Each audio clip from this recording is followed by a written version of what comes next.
श्री शिवाय नमस्तुभ्यं। बट सावित्री की अमावस्या के दिन श्री ब्रह्मा जी के मुख से प्रकट हुआ है।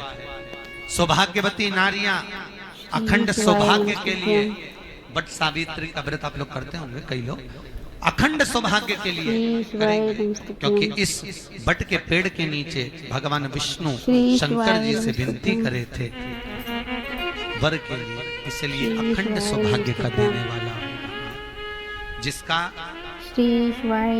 प्रॉपर्टी का झगड़ा चल रहा हो, अदालत में कोई केस चल रहा हो, किसी भी चीज का केस, अदालत में अगर किसी भी चीज की अगर केस चल रहा है तो बड़ के पत्ते के ऊपर बालू मिट्टी का शिवलिंग बनाए, बालू रेत का, बड़ के पेड़ के नीचे ही उसकी पूजन करें, उस पे 3 चम्मच दही चढ़ा दें, अपनी मनोकामना कर कर दही चढ़ाकर उस दही को चम्मच में वापस लेकर शंकर जी की पूजन कर कर उसको विसर्जन करें। वो दही जो लेकर आए, जब अदालत कार्रवाई हो और आप केस के लिए अदालत में जाएं, उसको चंदन में मिलाकर तिलक कर कर जाइए, आपका काम विजय प्राप्त होगी, काम फतेह हो जाएगा। बटकेश्वर महादेव का स्मरण करने से कार्य की सिद्धि होती है। जिस बच्चे का एग्जाम में पास नहीं हो रहा हो, अच्छे नंबर नहीं आ रहे हो, वो भी इस दही का तिलक लगाकर जा सकते। बटकेश्वर ऐसे भगवान शिव विराजमान हैं। 16 श्रृंगार में नारी के हाथ की चूड़ी का कलर अलग हो सकता है, चूड़ी की डिजाइन अलग हो सकती है, चूड़ी अलग हो सकती है, चूड़ी महंगी सस्ती हो सकती है, मंगलसूत्र की कीमत ऊंची नीची हो सकती है, पांव की बिछुड़ी की कीमत ऊंची नीची हो सकती है, कान के कुंडल की कीमत ऊंची नीची हो सकती है। तुम्हारे शरीर पर जितने जितने 16 श्रृंगार हैं उसकी कीमत ऊंची नीची हो सकती है। केवल मंगलसूत्र की डिजाइन बदल सकती है, नाक की लौंग की डिजाइन बदल सकती है, कान के बुंदे की डिजाइन बदल सकती है, हाथ की चूड़ी की डिजाइन बदल सकती है, पांव की पायल की डिजाइन बदल सकती है। केवल नारी के 16 श्रृंगार में एक श्रृंगार ऐसा है जिसकी कीमत जो पहले थी वही कीमत आज तक है और उसकी डिजाइन आज तक नहीं बदली। वो मांग का सिंदूर है, एक जैसी डिजाइन है और एक जैसी कीमत है। सारे श्रृंगार की कीमत अलग, पर मांग में जो सिंदूर डाला जाता है वो एक कीमत का होता है, एक डिजाइन का होता है और एक जैसा होता है, और वो सबसे भारी होता है। सावित्री यमराज से कह रही है मेरे पति को छोड़ दो। यमराज कह रहा है सावित्री तेरा पति मर चुका है, मांग के सिंदूर को पोंछ दे। सावित्री कहती है पूरा श्रृंगार उतार दूंगी पर मांग का सिंदूर नहीं पूछने दूंगी। तब यमराज ने कहा जब तक तू मेरे मांग का अपनी मांग का सिंदूर नहीं उतारती तब तक तू मेरे पास नहीं आ सकती। भगवान यमराज से सावित्री ने कह दिया मैं भी तुझे वचन देती हूँ यमराज, मेरी मांग में जब तक सिंदूर है, जैसे सीता ने लाइन लक्ष्मण जी ने लाइन खींच दी थी और सीता पार नहीं जा सकती थी, मैं भी तुझे वचन देती हूं जब तक नारी की मांग में सिंदूर है तब तक तू उसके पति को उसके सामने लेकर नहीं जा सकता, ये भी मैं तुझे कह देती हूं। यमराज भैंसे पर सवार होकर सत्यवान को लेकर जा रहा था, सावित्री से वचन पर वचन चल रहे थे, बड़ के पेड़ के नीचे छोड़कर आए। क्या चाहिए तुझको, क्या चाहिए तुझको, क्या दूं मैं तुझको, कुछ मांग ले मुझसे। सावित्री कहती है क्या दोगे आप, मेरे पति के प्राण दे दो बस वापिस, और कुछ नहीं चाहिए। जब यमराज यमलोक में प्रवेश करने लगा, मांग के सिंदूर में से थोड़ा सा सिंदूर सावित्री ने केवल हाथ में लेकर अपनी बिंदी पर जो लगाया, सत्यवान को लेकर यमराज अंदर नहीं जा पाया। बाहर खड़े होकर कहता है मांग ले, मैं तुझे एक वचन नहीं, तू बोले तो मैं 2 वचन दे देता हूँ, तू बोले तो मैं 3 वचन दे देता हूँ, तू मांग क्या चाहिए। तब सावित्री ने कहा देना चाहते हो, हाँ। अब यमराज को लगा कि लालच में पड़ गई सावित्री, तब कहा पहला वचन दीजिए मेरे अंधे सास ससुर के नेत्र वापिस आ जाएं। यमराज ने कहा तथास्तु। दूसरा वचन दीजिए मेरे सास ससुर अपने पोता पोती का मुख देखें, यमराज ने कह दिया तथास्तु।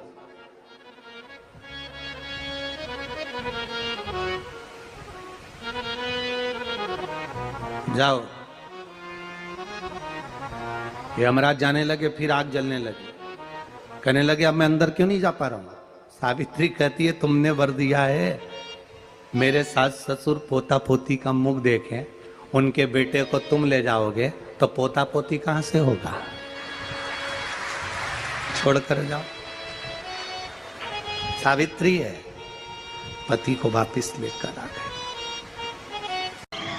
कर्जा मुक्ति के लिए सारे वृक्षों में अगर कोई श्रेष्ठ वृक्ष माना गया है तो वो बट का वृक्ष माना गया महाराज। इसलिए प्रशासनिक कार्य के लिए, मानसिक टेंशन में, परेशानियों में बटकेश्वर महादेव का स्मरण किया जाए। और यदि निवेदन करूंगा, बहुत ज़्यादा यदि आपको कर्जा हो गया है, बहुत ज़्यादा कर्जा हो गया और वो कर्जा चूक ही नहीं रहा, तो थोड़े दिन बड़ के पेड़ के नीचे आप बटकेश्वर महादेव के लिए 1 लोटा पानी, उसमें थोड़ा सा पिसा हुआ चावल पीस के गला लेना, चावल को और पीस लेना, पीस के उस पानी में मिला लेना और मिलाकर उसमें थोड़ी सी हल्दी पिसी हुई डालकर बटकेश्वर महादेव के नाम से बड़ के पेड़ के नीचे अपनी कामना कर कर जो कर्जा हुआ है उस कर्जे का भान देते हुए, स्मरण देते हुए छोड़ दीजिए। महाराज 2 या 3 सोमवार एक ही जगह पर करना। 3 सोमवार बाद वहीं से बड़ के पेड़ की थोड़ी सी जड़ उठा लाना और उस जड़ को कोई धागे में बांधकर या तो अपने गले में डाल लो या अपनी जेब में पटक लो, उसको थोड़े दिन पटक कर रखना, लगभग 2 से 3 महीना पटक कर रखो। वो जड़ जैसे बड़ का पेड़ विस्तार होता है, पानी गिरे ना गिरे, जल वृष्टि हो ना हो, गर्मी पड़े ना पड़े, उसको कोई फर्क नहीं पड़ता। बड़ का वृक्ष आप रूप फैलता जाता, उसकी जड़ें अपने आप प्रबल होती है। उसी तरह ये बटकेश्वर महादेव कहीं से भी अगर जड़ आपके पास में रखी है 1 महीना, 2 महीना, 3 महीना तक, तो ये जड़ अपने आप लक्ष्मी को पकड़कर खींच कर लाती है और कर्जे से मुक्त कर देती है। बटकेश्वर महादेव। पत्नी को कभी हल्का मत समझना। सावित्री का पति शांत हो गया था, मर गया था। बड़ के पेड़ के नीचे यमराज उसको लेने के लिए आ गए और सावित्री को छोड़कर यम उसके पति के प्राण लेकर जाने लगा। सावित्री मैया अपने सात्वित्व के बल से, सावित्री मैया अपने सात्वित्व पतिव्रता परमेश्वर के बल से यमराज के पीछे पीछे जाने लगी। यमराज आगे, सावित्री पीछे, यमराज आगे, सावित्री पीछे। यमराज ने पलट कर देखा तो पीछे सावित्री आ रही थी। सावित्री से पूछा तू मेरे पीछे क्यों आ रही है? मेरे पति सत्यवान को तुम लेकर जा रहे हो, मेरे पति को छोड़ो।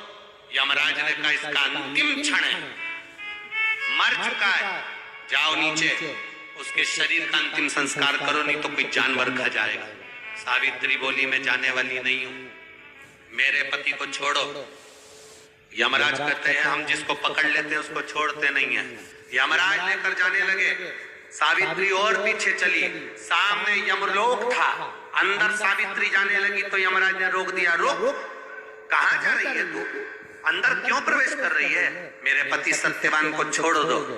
यमराज प्रसन्न होकर बोले सावित्री आज मैं प्रसन्न हो गया तुझ पर, क्योंकि तू मेरे दरवाजे तक आई है, मांग तुझे क्या चाहिए। सावित्री कहती है मुझे 2 वर दे दो, मुझे 2 वर दे दो। अब तो यमराज प्रसन्न हो गया, ये अपने पति को भूल गई, इसने अपने पति को छोड़ दिया। ये अपने पति को भूल गई, इसने अपने पति को छोड़ दिया।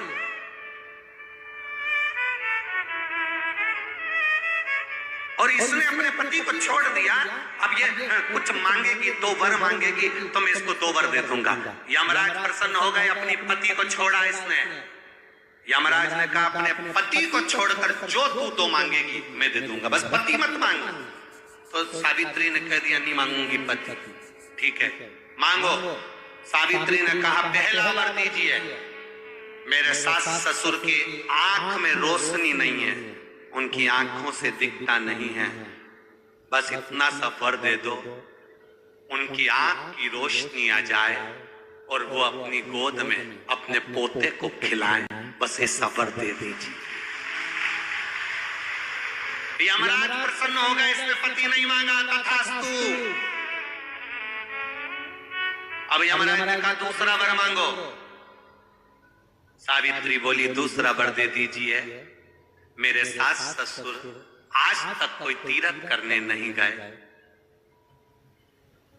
मेरे सास ससुर का जो बेटा है वो उनको तीर्थ कराए, बस ये व्रत दे दो। यमराज ने कहा इसने अपने पति को नहीं मांगा, तथास्तु। अब यमराज ने कहा जा सावित्री के कहां जाऊं? आपने कहा था मेरे सास ससुर जब आंखों से रोशनी पाए अपने पोते को खिलाएं, पति तुम ले जाओगे तो पोता आएगा कहां से? पति तुम ले जाओगे, पोता कहां से आएगा?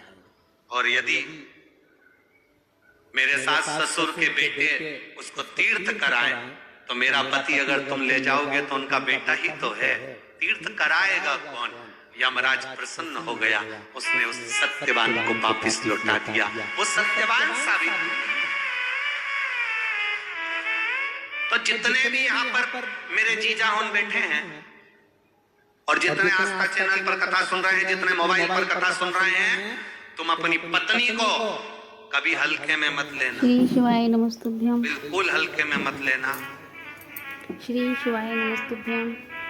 तुमसे ज्यादा श्री बल शिवाय नमस्तुभ्यम।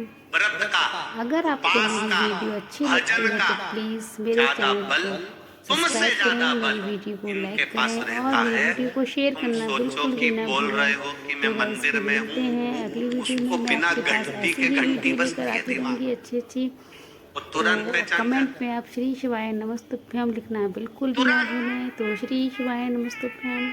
अपने पति को धर्म पत्नी अच्छे से जानती है कि ये झूठ बोल रहा है, ये गलत बोल रहा है, तो भी वो श्री शिवाय उसको स्वीकार करती है।